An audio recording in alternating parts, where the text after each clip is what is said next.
Hello, everybody. Thank you so much for being here. My name is Cindy Haight, and I'm going to be your host for today's session. I'm sure you had a chance to review the housekeeping guidelines while we were waiting to get started today. Today's session is the fundamentals of a quality management system is based on ISO 9001-2015.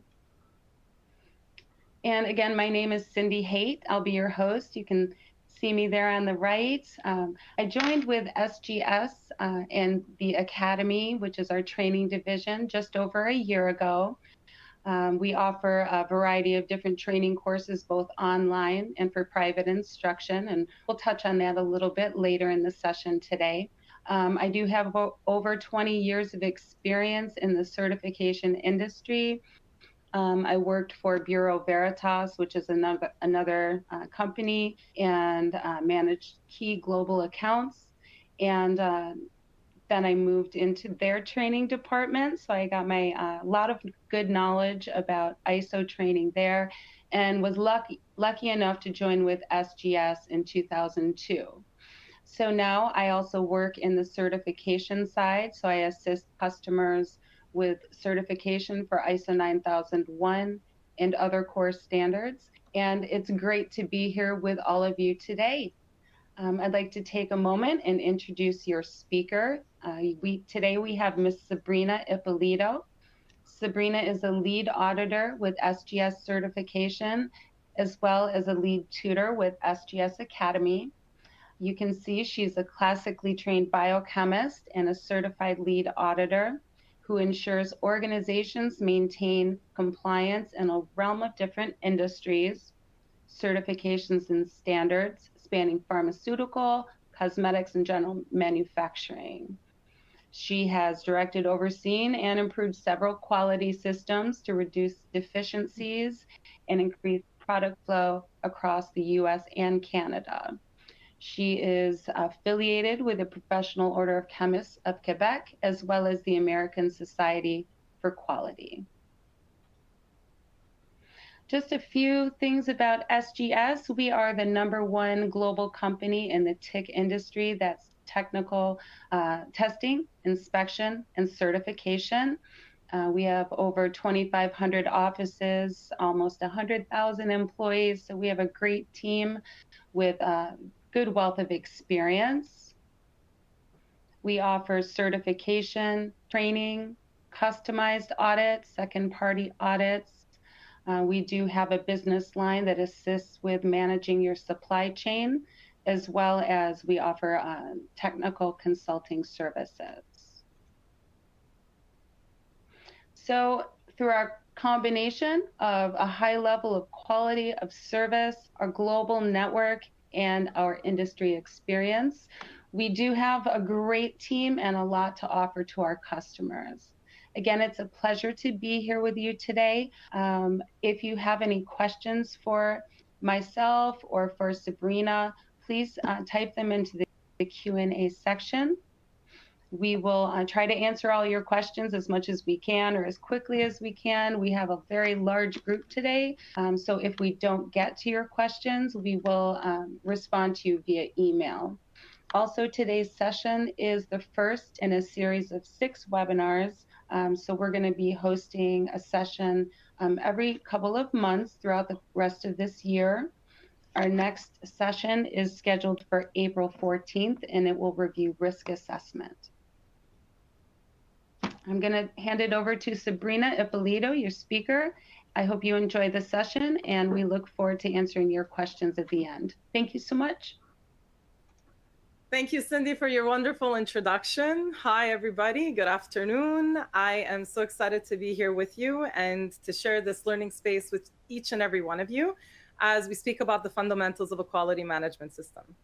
This slide over here presented will review or just introduces a very brief agenda in terms of some of the key points and key areas that we will be discussing and just touching on over the course of the webinar. So introduction, what is ISO 9001? ISO 9001 is an international standard. that specifies requirements for a quality management system, otherwise deemed your QMS.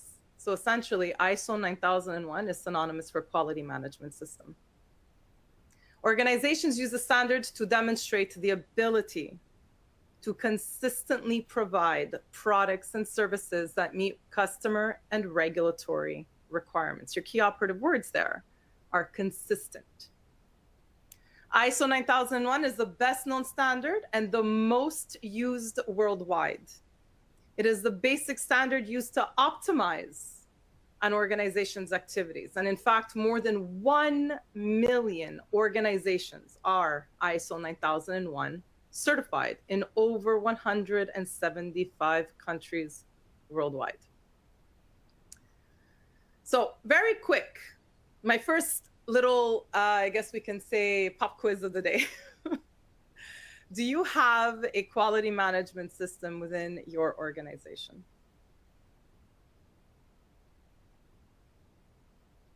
You can just click on yes, no, or I don't know, and we will look at what some of those responses are in just a little bit.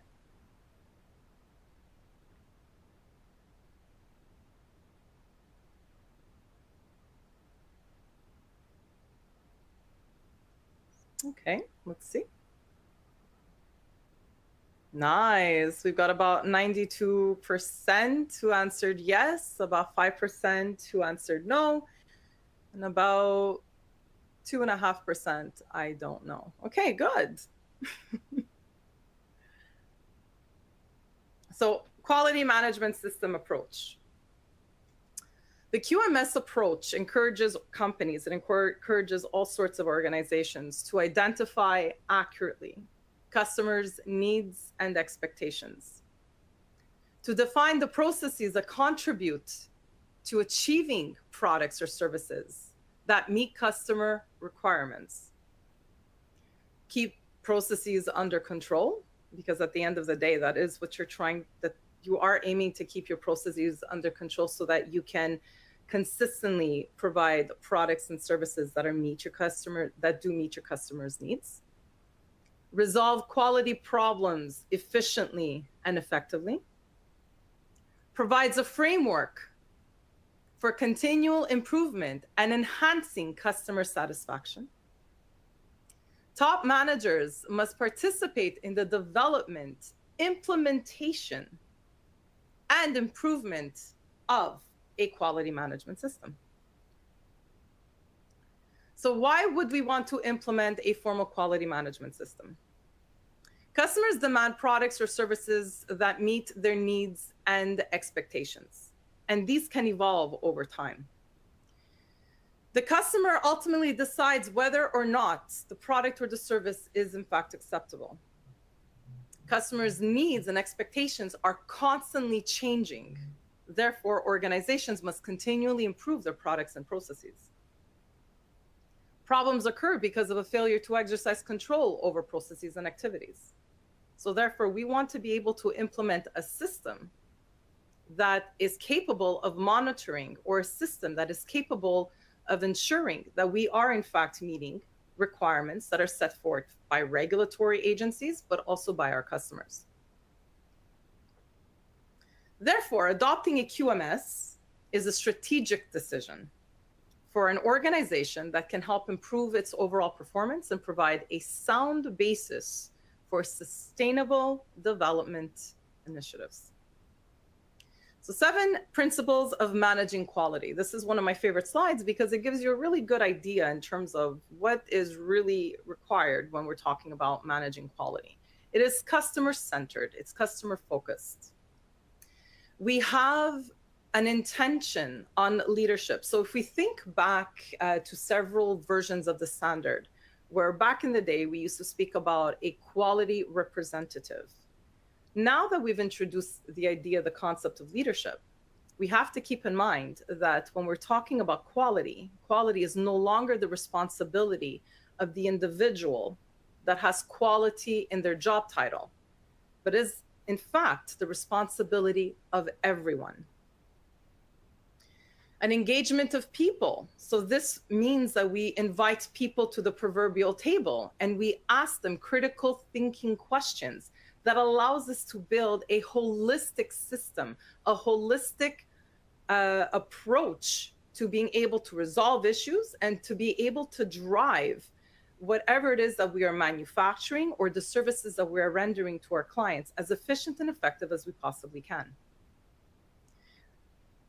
It's this one of the principles for managing quality is that we're also considering a process approach. So we're not just thinking in terms of meeting the requirements of a clause. We are thinking in terms of a process. So think of it in terms of a chain. We have one department, or we initiate a requirement, such as a request for a product. This is maybe then generated by or directed by sales. Well, then what is the process that is right after sales? Do we have to check our inventory? Do we have the material or the talent necessary for us to provide the product or the service? If we don't, there's purchasing involved. And that would be the next step after sales. And so on and so forth, naturally. We also consider improvement. So we're looking on ways to better our systems all the time, rendering them more efficient and more effective. So if we're at point A and we want to be able to get to point B, what is the path of least resistance, ensuring that we are meeting all of those requirements? Evidence-based decision making. So what are your justifications? We're saying that we're going from point A to point B. We are implementing certain requirements. That's fine. What is the reason for it? What evidence-based decision allowed us to make those decisions? And finally, how do we manage our relationships? And our relationships, when we're talking about relationship management, it's not just within the organization. We're talking about the relationships within our internal interested parties, so our stakeholders, our employees, but we're also relating that to our customers, anything that is external to the organization. So our customers, our suppliers, and so on and so forth, including our regulatory bodies and our certification bodies, naturally. This is an interesting slide, and I decided I'd implement it and give you just a little bit of an understanding of how we've evolved over the years, or how rather the standard ISO 9001 has evolved over the years. I remember having graduated university, and I mean, just like most of my peers, we all found jobs in labs. Eventually, I decided to deviate, and I said, you know what, I kind of like this idea of audits, but I didn't really know much about it. And I remember one distinct conversation that I had with my grandfather, and my grandfather had asked me, he's like, Sabrina, what are you doing? Like, where are you working? What are you doing? Are you still working in the labs? And I said, no. I said, in fact, I've decided to get into auditing. And so he's like, auditing? And so these big eyes that just jumped out at me. And I said, you know what? I said, yeah. I said, I think this is going to be my niche. I think this is something I really want to do. And it has a nice hybrid between, meeting requirements and quality, which is really, it's really at my heart. I love anything that's quality related, but also to help people understand the requirements and what those requirements mean and how we can apply those requirements. So then the dreaded question was, well, what are you auditing exactly? And I had mentioned ISO 9001. And I remember distinctly, he had pulled, I think, every hair out of his head saying, Sabrina, it's so heavy in terms of documentation. I remember the days where I had to deal with ISO 9001. And that in reality was in fact true, because if we consider back in 1987, the quality management system was very heavy in terms of procedures. It was very heavy in terms of forms and records that needed to be documented.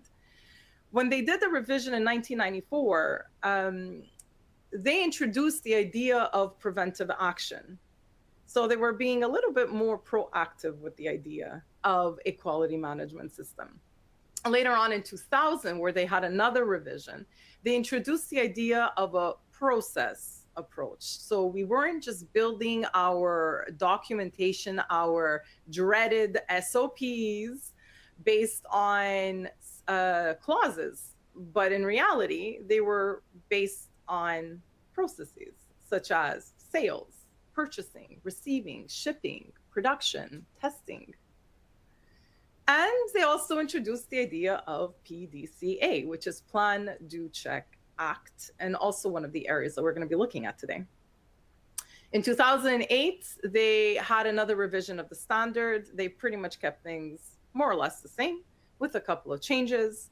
But the real changes happened with the 2015 version of the standard. And this version of the standard, mind you, I get it, there might be some bias, but it is the version of the standard I absolutely adore and love the best because it has a management feel to it, a business management feel to it. So one of the major differences with the 2015 version of the standard is that there's no longer a requirement for having a system that is so heavy on procedures and policies. But essentially what it's doing is that it's giving organizations the opportunity to critically think and ask yourselves the question is, or are all of the SOPs, the procedures, the policies, the documentations, the forms, is everything that I have in place actually necessary? So it allows you to do an in-depth analysis and determine, can I do without some of these forms? Or does it make sense for me to maybe perhaps merge these forms? Another really big change that was introduced in the 2015 version of the standard is the idea of leadership. Because when we're talking about quality, quality is not the responsibility of a quality manager. So making sure that you're ensuring or making sure that you maintain your certification status is not just the responsibility of one person, but it's everybody's responsibility. It's not one person that will ensure that, yes, we're going to have the certificate. This requires the efforts of every single individual within the organization. Naturally, there's also been some changes with terminology. For instance, we will no longer speak about the quality manager. We speak about the leadership team, or we no longer speak about exclusions. We speak about non-applicables. So these are just some additional changes. Another really big change, you're probably all very familiar with the acronym CAPA, which stands for Corrective Action, Preventive Action. Well, we're looking at the preventive action segment through risk management. So we're looking at risk management throughout the entire supply chain. We're not just being reactive, we're being proactive. So we're trying to determine where are the potential risks from a business perspective in terms of interested parties, but also in terms of our processes. This is why it is essential for us to go get this knowledge, this information from the individuals that are actually carrying out the activities on a daily basis. So 2015, the version 2015. So the last 4 digits represents the year in which the ISO 9001, this version of the standard, was published. There was a transition period for 3 years. So ultimately by September 15, 2018, everybody had to have been transitioned to ISO 9001 2015. One of the questions I often receive from many of my clients is, Sabrina, do I need to have and do I need to include 2015 in my documentation? When you are referring to the standard, when you are referring to ISO 9001, it is not required for you to put the version as well. It's understood that you need to be current. It's understood that you have to be, especially at this point, ISO 2015. So often enough, what I do is I kind of turn the question around and I ask individuals, well, I want you to think of it from this perspective. The product that you have is ISO 9001. That's your quality management system. It's understood that you need to be relevant and current. When and if there will be a revision, they will have to change the 4 digits.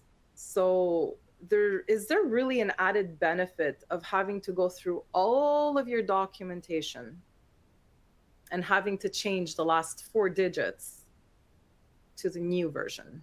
Now, if you already have your documentation written in terms of 2015, what I highly recommend is on the next revision, whatever your revision periods are, or whenever updates need to be made to the documentation that you deemed as being necessary, at that point, it might make sense for you to just remove the last 4 digits. So at this point today, as we're speaking on February 24th of 2023, even if your documentation references the version 2015, you're still conforming to the requirements. You're fine.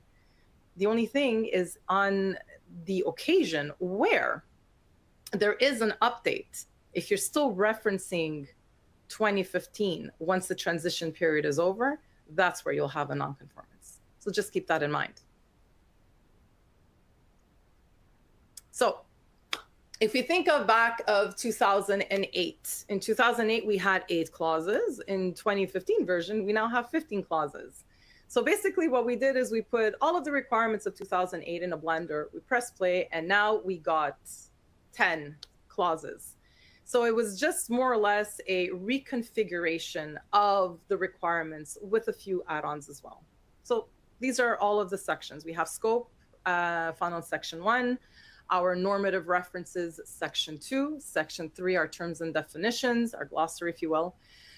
Context of the organization is found in chapter 4, section 4 or clause 4, leadership in section 5, planning section 6, support 7, operations 8, performance and evaluation is 9, and improvement is chapter 10. So I'd like to focus a little bit more on the idea of processes and inputs. So we can look at, for instance, activities. So I like to bring your attention to the diagram on the far left, where we have activities in the little arrow. So not at the arrowhead, but at the tail end, we have what we consider our inputs. So I want you to think about when we talk about sales, what drives a sale? Or when we talk about purchasing, what drives purchasing? Once we've purchased the product, as an example, what is the output? That output therefore becomes the input to the next process. And we have found, or I have found rather, in my years of working as an auditor and as a consultant, I have found that when we apply a process approach, we're creating a more holistic flow in our quality system. And it is easier to maintain that control and to determine where the potential pitfalls may be and how to control those pitfalls. So my recommendation for anyone who is thinking about implementing a quality management system or who is looking to improve the current quality system that they have in place, make yourself a schematic, something similar to what I have in gray, and ask yourself the questions. What initiates my process within the company? And what does that look like from the start to the end? What are the inputs? What are the outputs?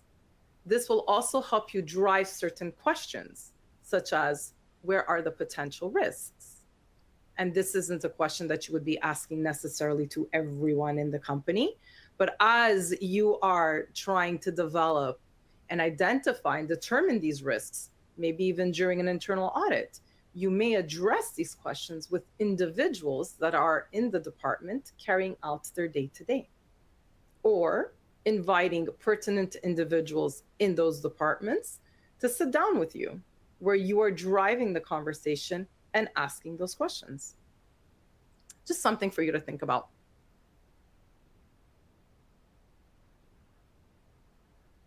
So we have another little pop quiz. Is utilizing a process approach when implementing a quality management system mandatory? The key operative word there is mandatory. So is it mandatory to have a process approach? I'll give you guys a couple of seconds.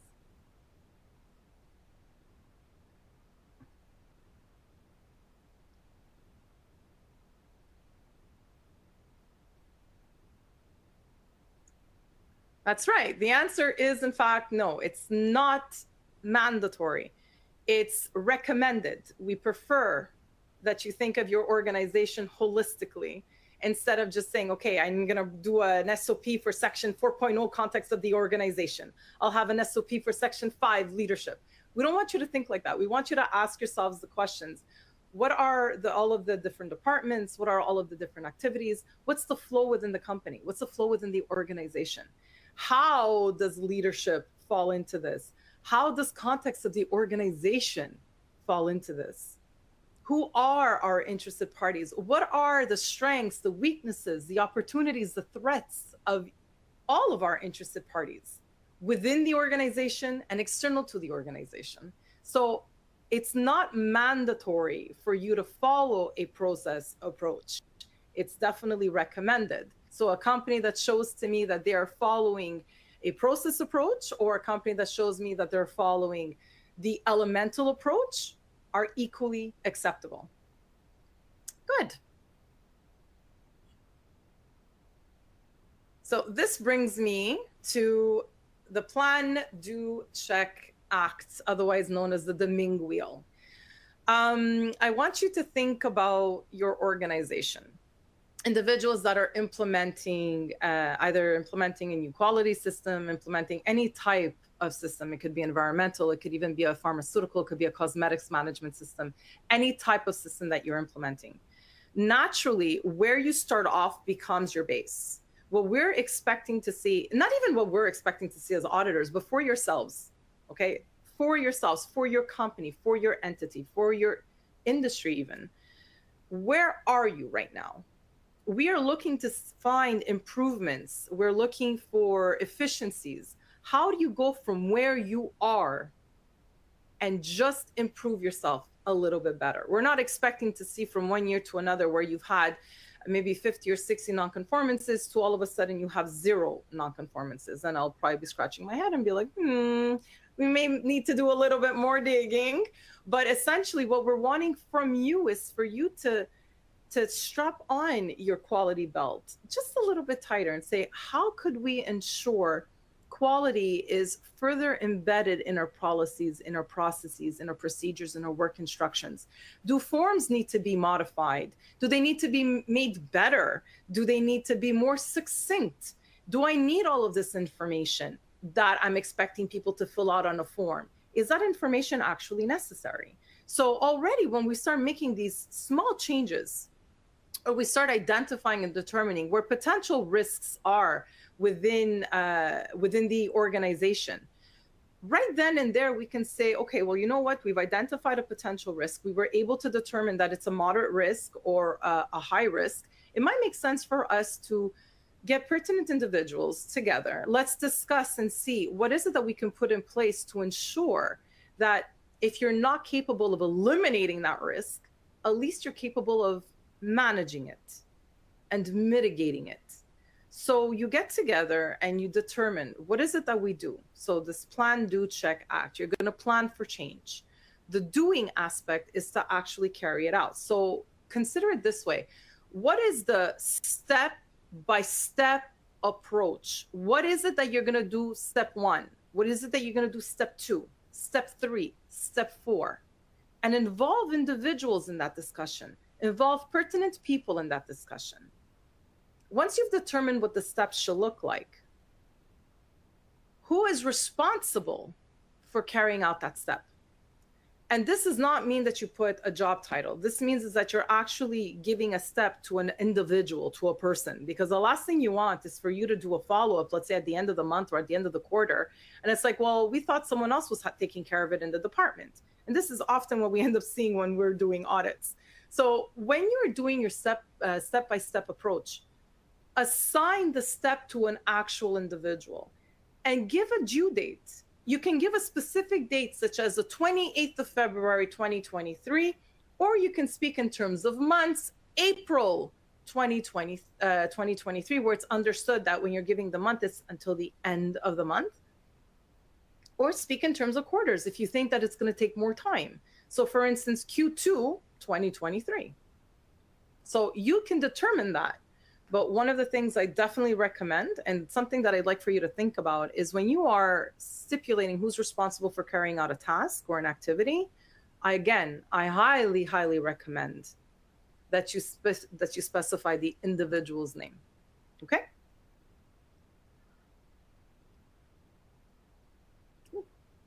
So here we go. Plan, do, check, act. So Section 1 speaks about the scope. The scope is really if we will, the scope is really it sets the boundaries of your company, sets the boundaries of your organization. Who are you?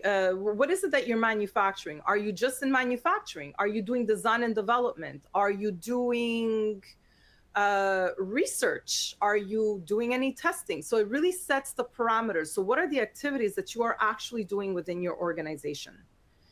The normative references are all of the other requirements, standards, licenses that are required. So I'll give you an example. If you decided to implement a quality system within a drug manufacturing system, and that there becomes your base, is your QMS, it's fine. Part of your normative references would also include your good manufacturing practices, your GMPs, whether it's the license that you're obtaining from Health Canada or the licensing that you're obtaining from the FDA. These are what would be considered as your normative references. Again, like I mentioned, the terms and the definitions is a glossary. It's just to help you navigate the terminology within the standard. And again, if we take the Plan, Do, Check, Act, sections 4, 5, and 6, or clauses 4, 5, and 6 are part of the planning stage. Sections 7 and 8, or clause 7 and 8, are part of the doing phase. Section 9, the performance evaluation, is part of the checking phase. Are you actually getting what you're intending to get? And improvement, which is section 10, is part of the acting phase. So very briefly, I will take you through the requirements. So here we go. So section 4, context of the organization. Basically, what context of the organization is, who are you as an organization? What is it that you do? You've been in business since when? It's an analysis of who you are, but it's also an analysis of who the individuals within the organization are. So for instance, you have your internal interested parties, your employees, maybe your stakeholders, management. For your external interested parties, you would have your clients. You have your suppliers, you have registration bodies, maybe you have regulatory bodies, perhaps. So this allows you to do an in-depth analysis in terms of the strengths, the weaknesses, the opportunities, the threats, what are the potential risks, things that you need to be aware of so that you can hopefully mitigate them. If you cannot eliminate the risk, you have to at least attempt at reducing them. But it allows you to initiate and to actually start putting in place a plan to address these issues. Moving along, we get to section 5, where we're talking about leadership. Leadership is where our leaders are actually, they're committing to quality. So they're actually going to ensure also that the individual that will spearhead, let's say, the implementation of a quality management system, that they are well positioned to implement or to help in the implementation process and to drive these critical thinking questions and to drive the project forward. This also is the section where we're going to look at what is your quality policy? What does that look like? And a quality policy, ladies and gentlemen, I'm not looking to see a dissertation. It's something brief. It's basically your statement towards quality. Also in section 5.3, this is where we get to speak about organizational roles, responsibilities, and authorities. Your organizational chart, where we don't want to see quality reporting into production or vice versa, because obviously there's a bias.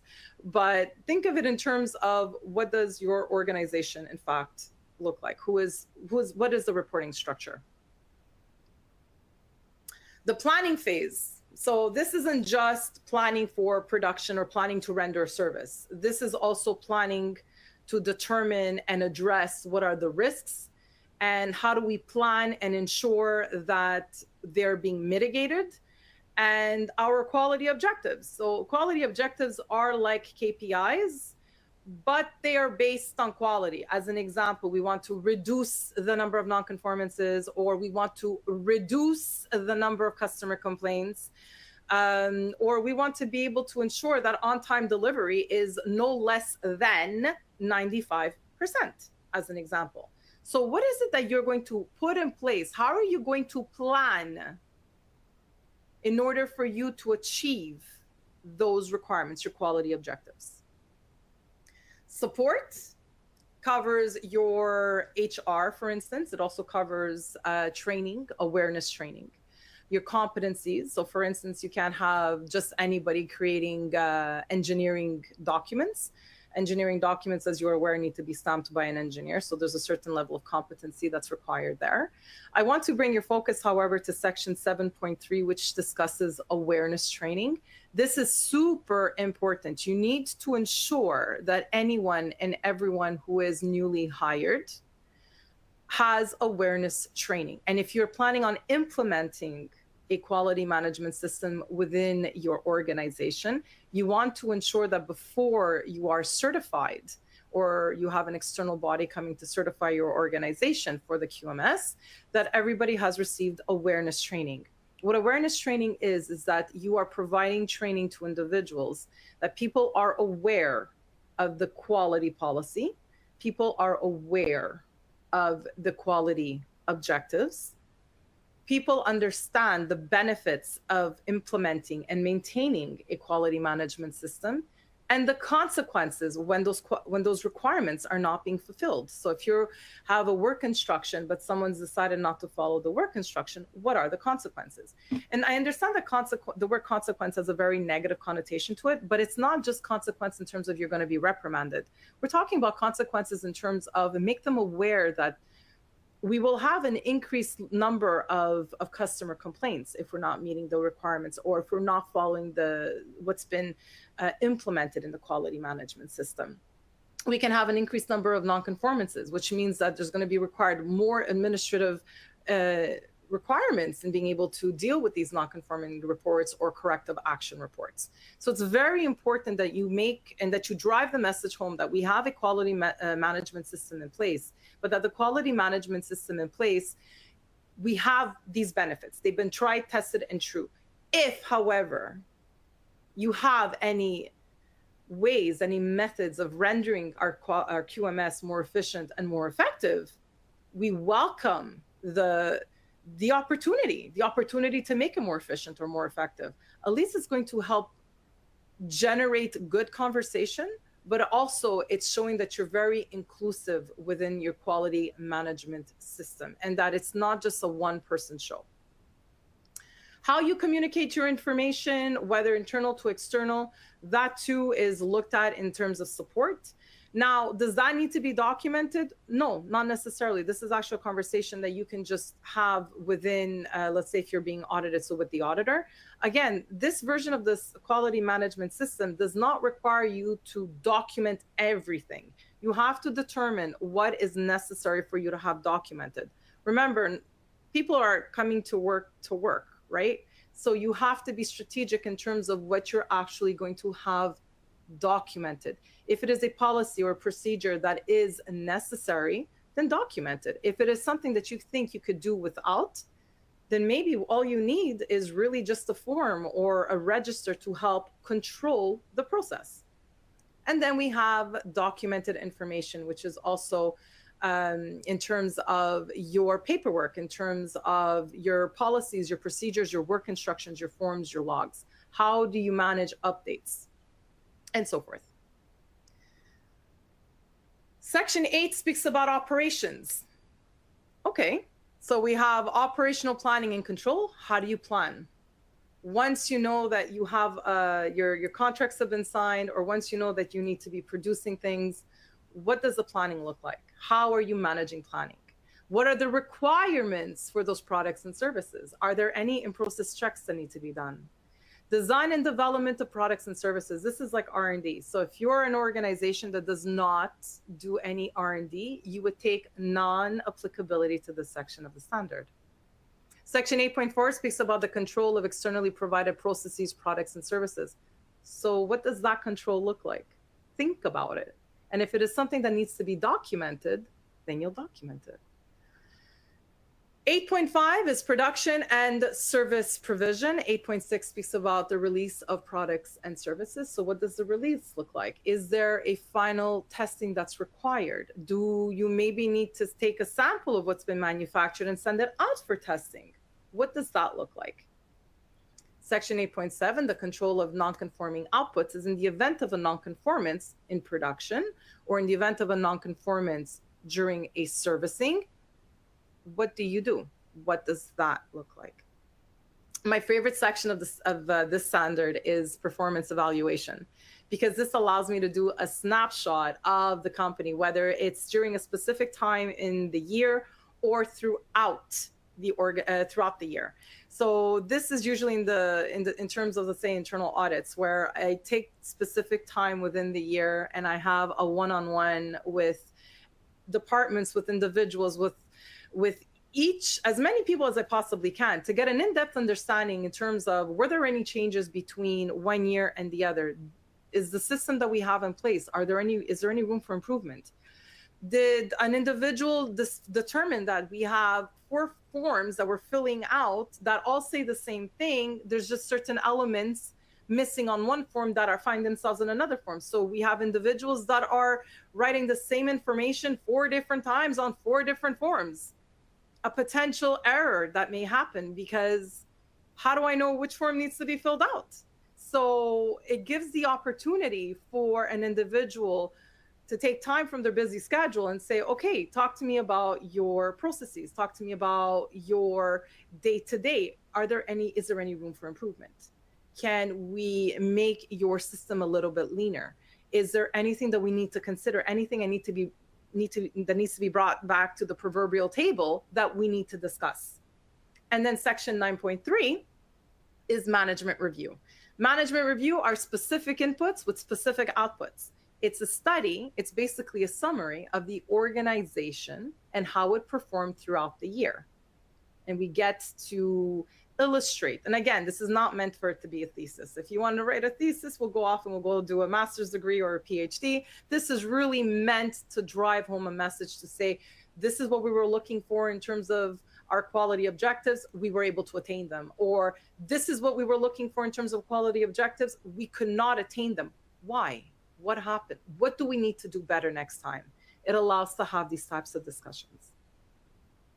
Section 10 speaks about the nonconformity, which also comes up again. Yes, we did see it in section 8 when we're talking about a product nonconformance, but we can also have other types of nonconformances. So how are those addressed? How about corrective actions? And you'll notice that here we're talking about corrective actions and not corrective and preventive actions, because the preventive action aspect is covered through risk management.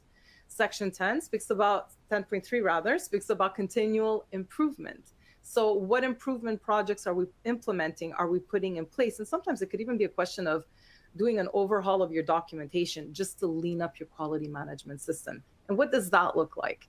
I've had some clients tell me that, Sabrina, we're wanting to clean up our documentation systems. However, it's not something I can do in a month. I know. You'll open up a corrective action.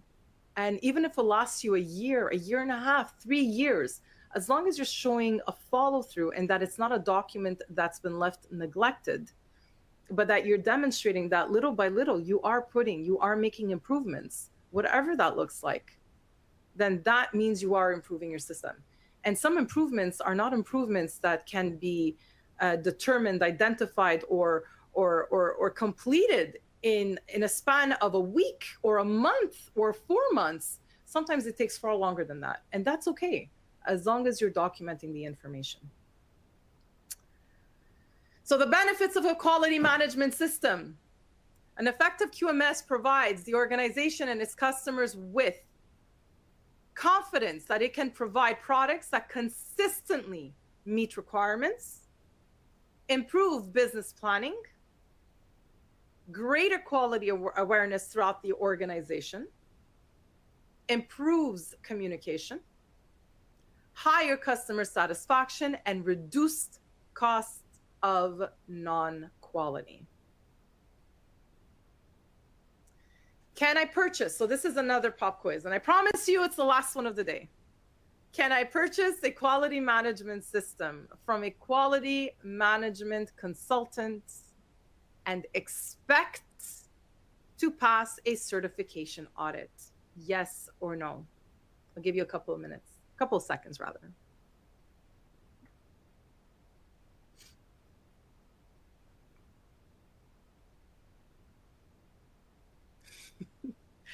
Theoretically speaking, you can if you wanted to. I'm not quite sure what you're going to do with it. You don't want something generic. Your quality management system has to be a representation of your organization where you're at this moment in time. It has to be flexible. Your QMS is fluid. Remember that. Businesses change. Things change throughout the year. Requirements change. Your customers and their needs are going to change. And therefore, your quality management system has to be able to adapt to those changes. So I highly recommend, if you're planning on implementing a quality management system, do not just buy one off a consultant. You maybe want to work with a consultant to determine what are your needs, how are you going to frame it, how are you going to frame your documentation, what's the documentation that you need versus the one that you can do without. Remember, this version of the standard, not everything needs to be documented. It's only what you determine has to be what's necessary for it to be documented. There are obviously some other things that do need to be documented, but not everything has to be documented. Good. I'm happy to see I got 100% on this one.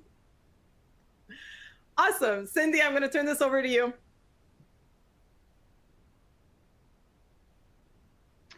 Hi, everybody. Thank you so much again for being here. Sabrina, that was awesome. So much good information. Good. Here's just a little slide about SGS Academy. We operate centers of excellence across the globe. We provide different training programs and costs.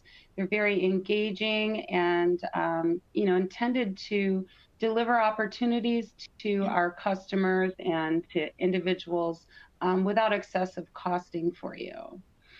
We have the academies in over 100 countries. We've trained 20,000 courses or something like that. We have tutors globally, just a really great team. Since this is an ISO 9001 based session, I just thought that we would share our upcoming training dates. We have a modular course of study available for public enrollment. So these are the first three. You can see the dates are together. And the first 2 days are learning the requirements in detail. The third day is for internal auditing. And then the fourth day, if you stay all 4 days, you become qualified as a lead auditor to ISO 9001. We also offer IRCA lead auditor training, which is like the highest level of training, and that will qualify you to be an IRCA lead auditor, meaning that you could go into learning how to be an auditor. It qualifies you and allows you to work as a third-party auditor. So Sabrina, if you're up for it, we do have some questions from our audience. Thank you again for being here. There you can see there's our emails as well as some links to our social media, as well as our main website. I wanted to let you know, a lot of you did ask. We will be sharing a copy of the slides to you, as well as a recording of the session today. Okay, so Sabrina, we have a question. If I wanted to start structuring a QMS, what should I document first? Nice question. I would definitely start off with your processes. Determine what are your actual departments. How does one process lead into another process? Get an idea of what that structure what it looks like. It's going to help you in determining certain requirements in context of the organization. It's going to help you determining what procedures, what SOPs, standard operating procedures, or work instructions, or forms, or logs that are necessary. So I would definitely say the first thing I would probably do is do a schematic. What do your processes actually look like from the very start to the very end? That's an excellent question. Very good. Excellent. Okay, our next question is, what are the rules for quality reporting into production? Is there a clause or section that covers the reporting structure? Ooh, so quality does not report into production. Production does not report into quality. They can be dotted line, however. They work together, but one does not report into the other. So you cannot have, I'll give you an example. If I did have quality reporting into production, and as a quality person, I say, okay, I can't release this product because I have an auto specification on pH, or I have an auto specification on the measurements. Production cannot override that, period. I can have a more in-depth conversation. It really depends on the situation, the scenario. Cindy did share my email address. If you're wanting me to entertain this further and maybe use your personal example or something, I'm more than happy to entertain an email conversation, or even if we need to pick up the phone, I can better guide you in there. But generally speaking, production doesn't report into quality. Quality does not report into production. They are completely separate. They can be, however, dotted line, because they do need to work together. As an example, during in-process checks, just to make sure that things are progressing the way that they should. All right, excellent. Here's another question. What is the difference between a process and a procedure? I use them synonymously. If this is something that you want to stipulate and have a specific terminology for process or for procedure, you can. Generally speaking, a procedure are a step-by-step instruction, and the process could be the process for purchasing. So what is the procedure required? What are the step-by-step instruction for purchasing?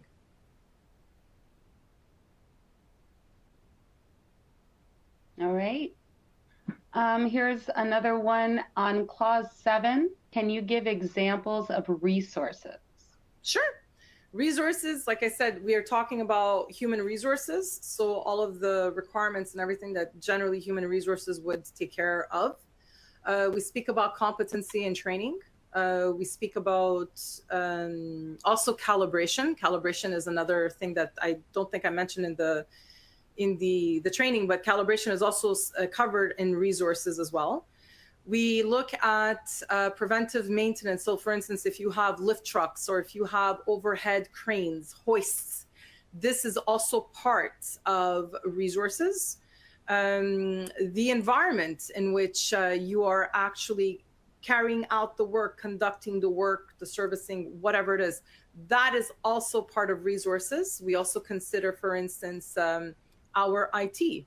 So for instance, what does the IT look like? What does your antivirus? Is this something that's being outsourced? Is this something that's being done in-house? And everything around IT. How often do you change your passwords? How often are backups done? The use of USB keys, a risk. The use of USB keys, something I'm definitely going to speak about in the risk, which is on the next webinar. So these are just some elements on resources. Is ISO currently working on a new version of this standard? And if so, when would that be coming out? That's a really good question. I'm not privy to that. I don't have that information. That's something I can maybe ask some individuals from the accreditation body, but I'm not aware of any new version in the pipeline as of right now. Okay. On the spot on that one. That was good. Well done. Which clause states that quality and production need to be separated? Okay, so that's, I mean, so that definitely falls under risk, right? So there's not a, I'd have to, I can do a more in-depth analysis. I can't pick up the subclause of the subclause of the subclause, but that also does fall under risk. There is a risk. There is an inherent risk where if we have quality that falls under production or production that falls under quality, there is an inherent risk. So if there's not verbatim word for word that you're looking for to show you that you cannot have one reporting into the other, it does fall under section 6, which is risk. Can you provide guidance on how organizations can effectively prepare for an ISO 9001 audit and ensure they're able to demonstrate compliance?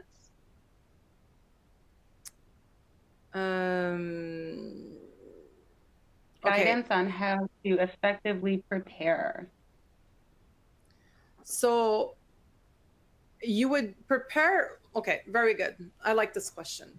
There are a set, well, first and foremost, carrying out or understanding the fundamentals of the quality system is a must.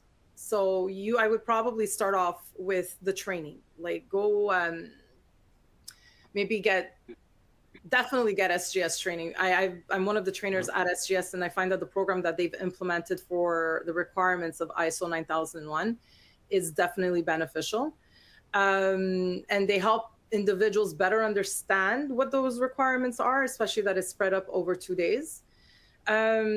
So you definitely need to have a good understanding of what those requirements are, how they pertain to your business. The next step is also you would require internal auditor training if you're planning on doing the internal audit. Like there's specificities that are needed before you get certified. So the first thing is that you need training because you need to understand the requirements of ISO 9001. The next thing you need is a training on internal audit if this is something you're planning on keeping in-house.